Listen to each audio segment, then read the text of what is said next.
नमस्कार दोस्तों, civil report से अब नेगेटिव अकाउंट को कैसे हटाओगे। सिविल रिपोर्ट में नेगेटिव अकाउंट दिखाने का अलग अलग रीजन है। कुछ अकाउंट को आप वहां से रिमूव कर सकते हो, कुछ अकाउंट ऐसे भी है जिसको आप रिमूव नहीं कर सकते हो। सिविल रिपोर्ट में नेगेटिव अकाउंट दिखाने का क्या क्या कारण है, कौन सा ऐसा अकाउंट है जिसको आप रिमूव कर सकते हो सिविल रिपोर्ट से, कौन सा ऐसा अकाउंट है जिसको आप रिमूव नहीं कर सकते हो, वो भी मैं इस वीडियो में डिटेल में बताएंगे। मगर जो अकाउंट आप सिविल रिपोर्ट से रिमूव नहीं कर पा रहे हो उसको आप सही कर सकते हो।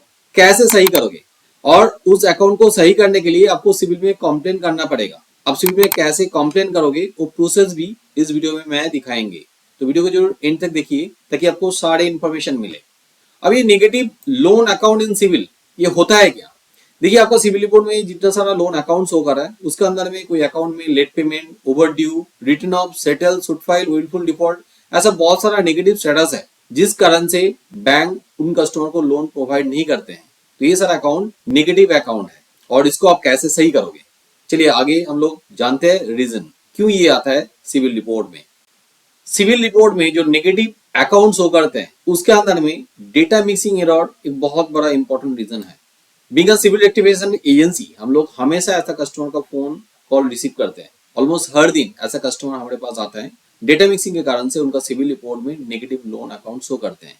अभी डेटा मिक्सिंग एरर क्या होता है, मान लो दो customer A and customer B, दोनों के बीच में डेटा मिक्सड अप हो जाता है। यहाँ पे कस्टमर ए दो लोन लिया है, मान लीजिए जो दो लोन उन्होंने टाइमली रिपेमेंट भी कर रहे हैं, मगर कस्टमर ए एक लोन लिया है जो लोन उन्होंने डिफॉल्ट कर दिया, जहाँ पे रिटर्न ऑफ स्टेटस शो कर रहे हैं। डेटा मिक्सिंग के कारण से कस्टमर बी का लोन कस्टमर ए का रिपोर्ट में चला आता है। साइमल्टेनियसली कस्टमर ए का लोन भी कस्टमर बी का रिपोर्ट में चला आता है, मगर यहाँ पे प्रॉब्लम में फंसता है कस्टमर ए, क्योंकि इनका सिविल रिपोर्ट में अभी एक लोन शो कर रहा है जहाँ पे रिटर्न ऑफ स्टेटस है, जिस कारण से कस्टमर ए का सिविल स्कोर गिर जाता है और रिपोर्ट भी खराब हो जाता है। इस कारण से उनका आगे चल के लोन नहीं मिलता है। अब ऐसा डेटा मिक्सिंग एरर होता है क्यों। यहाँ पे दोनों ने जो केवाईसी डिटेल्स दिया था उसके अंदर में ऐसा हो सकता है दोनों कस्टमर के बीच में नेम सिमिलर है, डेट ऑफ बर्थ या तो एड्रेस डिटेल या तो आइडेंटिफिकेशन डिटेल्स में कुछ सिमिलरिटी है, जिस कारण से ऐसा डेटा मिक्सअप हो जाता है। एक टेक्निकल एरर है। हमेशा ऐसा नहीं कि नेम सिमिलर होने की वजह से सिविल में डेटा मिक्सड अप हो जाता है, मगर कभी कभी ऐसा प्रॉब्लम हो जाता है। अब इसका क्या सॉल्यूशन है वो मैं आगे चल के बताएंगे। उससे पहले और भी कुछ रीजन बता देता है जिस कारण से सिविल रिपोर्ट में नेगेटिव लोन अकाउंट शो करते हैं। दूसरा कारण ये है, कभी कभी ऐसा दिखा जाता है कि कस्टमर का सिविल रिपोर्ट में ऐसा लोन शो कर रहे हैं जो लोन उन्होंने लिया नहीं है और वो लोन भी डिफॉल्ट किया हुआ है। कभी कभी ऐसा दिखा जाता है कि आपने लोन लिया नहीं है मगर आपका डॉक्यूमेंट से, केवाईसी डॉक्यूमेंट से दूसरा कोई कस्टमर लोन ले लिया है और उन्होंने फ्रॉड कर दिया है। आज के टाइम में ऐसा प्रॉब्लम हमेशा होता नहीं है, जहां तक केसेस में होता नहीं है। होता है तो एप्लीकेशन बेस्ड जो अनसिक्योर्ड लोन है वहां पे होता है। मॉर्गेज लोन का केस में बहुत ही कम होता है। मगर रिसेंटली हमारे पास ऐसा एक कस्टमर आया था जो कोलकाता का कस्टमर है।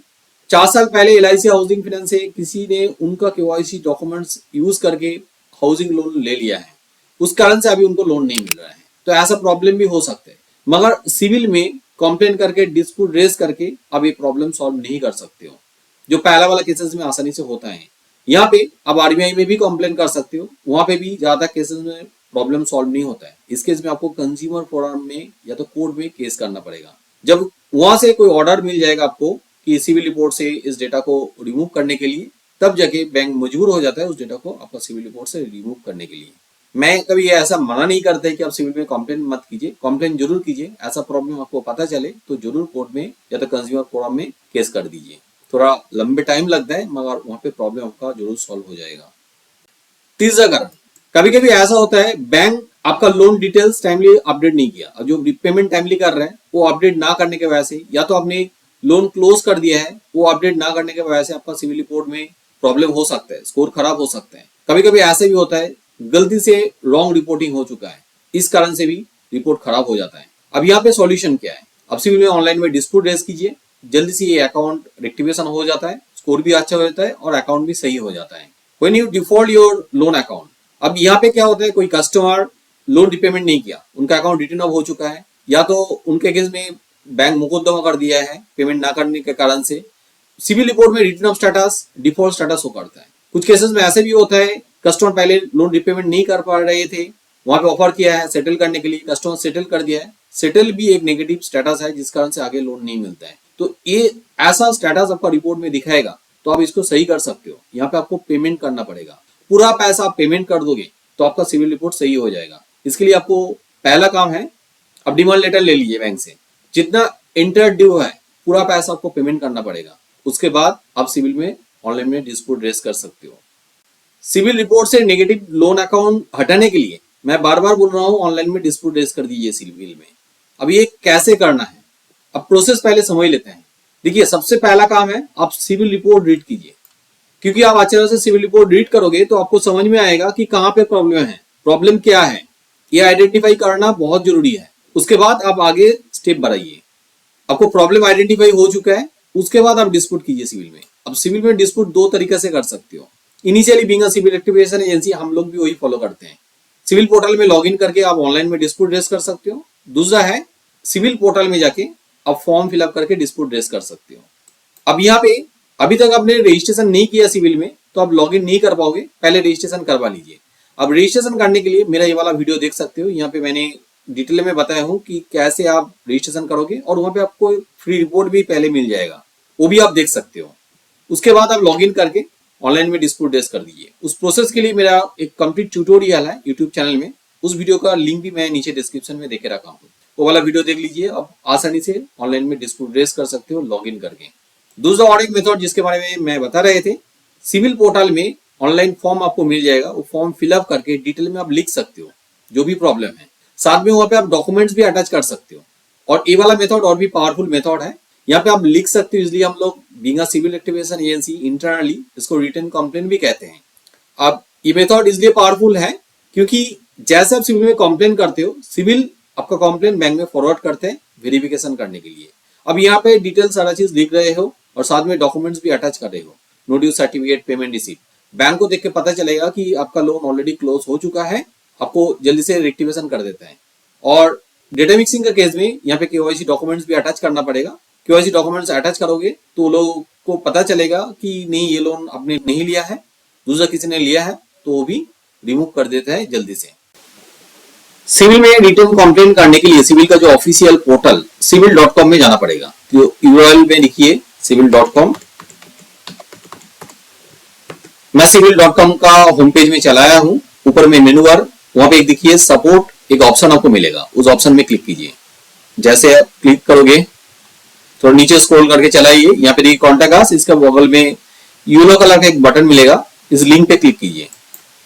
जैसे वहां पे क्लिक करोगे नया पेज में चला होगे जहां पे राइट टू अस, इसके बगल में एक लिंक आपको मिलेगा, इस लिंक पे क्लिक कीजिए, फिर स्क्रॉल करके नीचे चलाइए। यहाँ पे देखिए कॉन्टैक्ट अस के नीचे 3 बटन आपको देखने के लिए मिलेगा, कंज्यूमर, कमर्शियल, एमएफआई। आपका इंडिविजुअल सिविल रिपोर्ट में प्रॉब्लम है तो उस केस में कंज्यूमर बटन में क्लिक करके आपको कंप्लेंट करना होगा। आपका कमर्शियल सिविल रिपोर्ट है तो उस केस में आपको कमर्शियल बटन में क्लिक करके डिस्प्यूट डालना है। तो ऑलमोस्ट सिमिलर मेथड है, तो मैं यहाँ पे कंज्यूमर बटन में क्लिक करके दिखाता हूँ। जैसे आप यहाँ पे क्लिक करोगे 4 ऑप्शन आपको मिलेगा, डिस्प्यूट, माई सिविल रिलेटेड, जनरल इन्फॉर्मेशन, को रिलेटेड। यहाँ पे आपको नेगेटिव अकाउंट है उसको रिमूव करने के लिए डिस्प्यूट इस बटन में क्लिक करना होगा। जैसे आप यहाँ पे क्लिक करोगे, यहाँ पे देखिए डिस्प्यूट अकाउंट सेक्शन एक बटन मिलेगा, इस बटन में क्लिक कीजिए, तो स्क्रॉल करके नीचे चलाइए। यहाँ पे ये वाला सेंटेंस पढ़िए, still need help, write to us by clicking here. यहाँ पे जो लिंक है इस लिंक पे क्लिक कीजिए। जैसे यहाँ पे आप लिंक पे क्लिक करोगे एक नया टैब ओपन हो जाता है। यहाँ पे देखिए न्यू एप्लीकेशन एक बटन है, इस बटन में क्लिक कीजिए। जैसे यहाँ पे आप क्लिक करोगे एक सिंपल फॉर्म ओपन हो जाता है, इस फॉर्म को आपको फिलअप करना होगा। पहले कंज्यूमर नेम, पूरा नाम आपका लिखिए, उसके बाद जेंडर सिलेक्ट कीजिए, उसके बाद यहाँ पे डेट ऑफ बर्थ लिखिए। यहाँ पे देखिए मोबाइल नंबर और ईमेल आईडी लिखने का जगह है। अपने लोन लेने के टाइम पे जो मोबाइल नंबर दिए थे और ईमेल आईडी दिए थे, वो मोबाइल नंबर और ईमेल आईडी दीजिए। मगर डेटा मिक्सिंग का केस में जो लोन आपने लिया ही नहीं है तो आपको ईमेल आईडी नहीं मिलेगा, मगर दूसरा कोई लोन लेने के टाइम में जो मोबाइल नंबर और ईमेल आईडी आपने दिए थे, वो वाला मोबाइल नंबर ईमेल आईडी यहाँ पे डालिए। अब यहाँ पे ऐसा भी हो सकता है बहुत पहले आपने लोन लिए थे, वो ईमेल आईडी अभी ऑपरेटिव नहीं है, दूसरा कोई ईमेल आईडी है, तो उस केस में आपको जरूर सिविल में पहले रजिस्ट्रेशन करना पड़ेगा उस ईमेल आईडी से, उसके बाद ही यहाँ पे ईमेल आईडी लिखिए। नहीं तो कभी कभी सिविल की तरफ से कम्युनिकेशन नहीं होता है। अब ईमेल आईडी यहाँ पे देने के बाद, मोबाइल नंबर देने के बाद यहाँ पे एड्रेस डिटेल पूरा भर दीजिए। उसके बाद यहाँ पे कोई भी एक आईडी प्रूफ सिलेक्ट कीजिए। मैं हमेशा पैन कार्ड सिलेक्ट करने के लिए बताता हूँ। उसके बाद यहाँ पे पैन कार्ड नंबर दीजिए। इसमें एक ऑटो वेरिफिकेशन प्रोसेस कंप्लीट होता है पैन कार्ड नंबर देने से, क्योंकि लोन लेने के टाइम में आपने हमेशा पैन कार्ड नंबर देते हो और सिविल का डेटाबेस में रहते हैं। आपने इस प्रोसेस फॉलो करके कभी कंप्लेन किया है सेम प्रॉब्लम के लिए, तो आपको एक सर्विस रिक्वेस्ट नंबर मिलता है, वो सर्विस रिक्वेस्ट नंबर यहाँ पे दीजिए, मगर ये मैंडेटरी फील्ड नहीं है, नहीं रहे तो मत दीजिए। आपने पहला वाला मेथड फॉलो करके सिविल पोर्टल में लॉगिन करके डिस्प्यूट किया है, तो वहाँ पे आपको ऐसा एक डिस्प्यूट आईडी मिलेगा जो P से शुरू होता है, तो ऐसा डिस्प्यूट आईडी है तो वहां पे दे दीजिए, ज्यादा प्रायोरिटी मिलता है, मगर नहीं रहे तो मत दीजिए, ये भी मैंडेटरी फील्ड नहीं है। इसके बाद यहाँ पे डिटेल में आपको कंप्लेंट लिखिए। अब यहाँ पे 3000 कैरेक्टर तक लिख सकते हो, डिटेल में सारी चीज लिखिए। एक चीज जरूर ध्यान में रखिए, सिविल रिपोर्ट के ऊपर में एक कंट्रोल नंबर आता है, वो जरूर यहाँ पे मेंशन कीजिए। डेटा मिक्सिंग के केस में हमेशा सिविल वो वाला रिपोर्ट रिट्रीव करके देख लेता है, जैसा प्रॉब्लम आप बता रहे हैं वैसे प्रॉब्लम है कि नहीं, तो जरूर जो कंट्रोल नंबर है वो यहाँ पे मेंशन कर दीजिए। अब उस लेटर को वर्ड फाइल में लिख के भी यहाँ पे कॉपी पेस्ट कर सकते हो। यहाँ पे डॉक्यूमेंट्स अटैच कीजिए, चूज फाइल इस बटन में क्लिक कीजिए। आपका लोकल कंप्यूटर से भी अटैच कर सकते हो, मोबाइल से भी अटैच कर सकते हो। आपका डेटाबेस से रिलेटेड केस है तो उस केस में आप जरूर केवाईसी डॉक्यूमेंट्स दीजिए, जो हर केस में लगता नहीं है, मगर यहाँ पे आपको पैन कार्ड, आधार कार्ड, वोटर आईडी कार्ड ऐसा डॉक्यूमेंट्स अटैच करना पड़ेगा। अब सिविल रिपोर्ट में देख सकते हो कौन सा आईडी है, वहां पे वो सारा आईडी यहाँ पे अटैच कर दीजिए। अब मान लो आपको कोई नेगेटिव लोन है जो डिफॉल्ट आपने खुद कर दिया है, ऐसा केस है तो उस केस में आपको पेमेंट रिसीव नोटिस सर्टिफिकेट भी अटैच करना है। ज्यादा डॉक्यूमेंट्स है तो एक ही साथ आप पीडीएफ में स्कैन कर लीजिए, उसके बाद यहाँ पे अटैच कीजिए। मैक्सिमम फाइल यहाँ पे अटैच कर सकते हो। हमेशा मैं पीडीएफ फॉर्मेट में डॉक्यूमेंट्स को अटैच करने के लिए बताता हूँ, क्योंकि पीएनजी, जेपीजी, जेपेग फॉर्मेट में भी आप अटैच कर सकते हो, मगर पीएनजी फॉर्मेट में फाइल साइज बहुत ज्यादा होता है, 5 MB से ज्यादा फाइल होता है, तो यहाँ पे आपका फॉर्म सबमिट नहीं होगा। हाँ, कोई भी डॉक्यूमेंट्स यहाँ पे पासवर्ड प्रोटेक्टेड मत दीजिए। आरबीआई अप्रैल 26, 2024 में कुछ नया गाइडलाइन लेके आया है। ये वाला प्रोसेस फॉलो करके आपने कंप्लेन कर रहे हैं तो ये प्रॉब्लम 30 डेज के अंदर में रिजॉल्व हो जाना चाहिए। 30 डेज के अंदर में ये डिस्प्यूट आप आईडी आपका रिजॉल्व नहीं करते सिविल, तो पर डे बेसिस में जितना दिन लेट होगा 100 रुपीज करके सिविल को पे करना पड़ेगा। हाँ, यहाँ पे बैंक भी इन्वॉल्व है, इसीलिए सिविल पहले से आपका अकाउंट डिटेल्स ले लेता है। यहाँ पे आईडी टाइप आपको सिलेक्ट करना है, उसके बाद यहाँ पे पैन कार्ड सिलेक्ट किया तो पैन कार्ड नंबर डाल दीजिए, आपका नाम डालिए, आईएफएससी कोड बैंक का दे दीजिए, बैंक नेम डालिए, बैंक अकाउंट टाइप जो अकाउंट नंबर आप देना चाहते हो, यहाँ पे सेविंग्स का रेंट जो भी है सिलेक्ट कीजिए, और आपका जो अकाउंट नंबर है यहाँ पे मेंशन कीजिए, और कंफर्म अकाउंट नंबर दोबारा यहाँ पे अकाउंट नंबर लिख दीजिए। यहाँ पे एक चेक बॉक्स है, इस चेक बॉक्स को टिक कीजिए। उसके बाद यहाँ पे जो कैप्चा कोड देख रहे हो उस कैप्चा कोड को यहाँ पे भर के सबमिट कर दीजिए। ये फॉर्म सक्सेसफुली सबमिट हो जाता है तो सक्सेसफुल मैसेज भी चला आता है। यहाँ पे 6 डिजिट का सर्विस रिक्वेस्ट नंबर आपको मिलेगा, और ये नंबर आपका रजिस्टर्ड मोबाइल नंबर और ईमेल आईडी में चले जाते हैं। सिविल में आप जब कंप्लेन कर रहे हो, हमेशा मैं रिकमेंड करता हूँ आप बैंक में भी एक कंप्लेंट लेटर फॉरवर्ड कर दीजिए जिस बैंक के साथ प्रॉब्लम है, क्योंकि सिविल में जैसे आप कंप्लेन करते हो उस कंप्लेंट सिविल बैंक में फॉरवर्ड करते हैं वेरिफिकेशन करने के लिए, जो मैं पहले ही बताया हूँ। मगर बैंक का इंटर डिपार्टमेंटल मिसकम्युनिकेशन के कारण से कभी कभी टाइमली रिपोर्ट भेजते नहीं सिविल में, कभी कभी प्रॉब्लम सॉल्व भी होता नहीं है, तो अलग से आप payment receive notice certificate KYC details देख के बैंक में भेजोगे तो आपका प्रॉब्लम जल्दी से सॉल्व हो सकते हैं। सिविल में आपने कंप्लेन कर दिया है, 30 डेज हो चुका है, फिर भी आपका प्रॉब्लम सॉल्व नहीं हुआ है, तो उस केस में आप सिविल नोडल ऑफिसर को कंप्लेन कर सकते हो। सिविल नोडल ऑफिसर का ईमेल आईडी आपको सिविल का पोर्टल में मिल जाएगा। अब कैसे सिविल नोडल ऑफिसर को कंप्लेन करोगे, इसके लिए मेरा एक यूट्यूब में ट्यूटोरियल है, उस ट्यूटोरियल का लिंक मैं नीचे डिस्क्रिप्शन में देके रखा हूँ, वो वाला वीडियो देख लीजिए, आप खुद ही नोडल ऑफिसर को कंप्लेन कर सकते हो। नोडल ऑफिसर को कंप्लेन आपने किया है, उसके बाद भी आपका प्रॉब्लम सॉल्व नहीं हुआ है, तो उस केस में आप जरूर आरबीआई ओम्बुड्समैन में कंप्लेन कीजिए। इसके लिए भी मेरा अलग से ट्यूटोरियल है जो मैं डिस्क्रिप्शन में देके रखा हूँ, वो भी आप देख सकते हो। उम्मीद करता हूँ सिविल रिपोर्ट से आप नेगेटिव लोन अकाउंट कैसे हटाओगे वो आपको समझ में चलाया है। वीडियो का किसी भी जगह में आपको कोई डाउट रह गया तो आप जरूर नीचे कमेंट बॉक्स में कमेंट कीजिए, मैं हर कमेंट का आंसर करता हूँ। मैं हर फ्राइडे शाम को 9 बजे से लेकर 10 बजे के बीच में यूट्यूब में लाइव सेशन करता हूँ। अब चाहे तो वहां पे आके भी हमें सवाल कर सकते हो। आपका रिपोर्ट में कोई एरर है, आपने लोन के लिए एप्लीकेशन किए थे, बैंक मैनेजर कह रहे हैं कि आपका सिविल स्कोर खराब है, कोई प्रॉब्लम है, उसकी वजह से आपको लोन नहीं दे सकता हूँ, मगर रिपोर्ट पढ़ के आपको समझ में नहीं आ रहा है कहाँ पे प्रॉब्लम है, किस वजह से आपका सिविल स्कोर कम है, तो उस केस में आपका रिपोर्ट हमें भेज सकते हो। मेरा टीम आपका रिपोर्ट एनालिसिस करके बता देगी कहाँ पे प्रॉब्लम है, किस वजह से आपका सिविल स्कोर खराब है। उसके बाद आप आपका रिपोर्ट हमें देके रेक्टिफिकेशन करना चाहते हो, स्कोर को इंप्रूवमेंट करना चाहते हो, तो हमारा पेड सर्विस भी ले सकते हो। हमारा हेल्पलाइन नंबर नीचे डिस्क्रिप्शन में दिया हुआ है, इस नंबर पे आज ही कांटेक्ट कीजिए। नंबर मंडे से लेकर सैटरडे तक ओपन रहते हैं, सुबह 10 बजे से लेकर शाम को 7 बजे, कभी भी आप कांटेक्ट कर सकते हो। डिस्क्रिप्शन में आपको अलग से व्हाट्सएप नंबर भी मिलेगा, वहां पे आपका रिपोर्ट व्हाट्सएप भी कर सकते हो।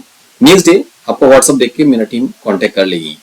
मेरा ये वीडियो अच्छा लगे तो जरूर लाइक कीजिए, मेरा चैनल को सब्सक्राइब कीजिए ताकि आने वाला वीडियो का नोटिफिकेशन आपको मिल जाए।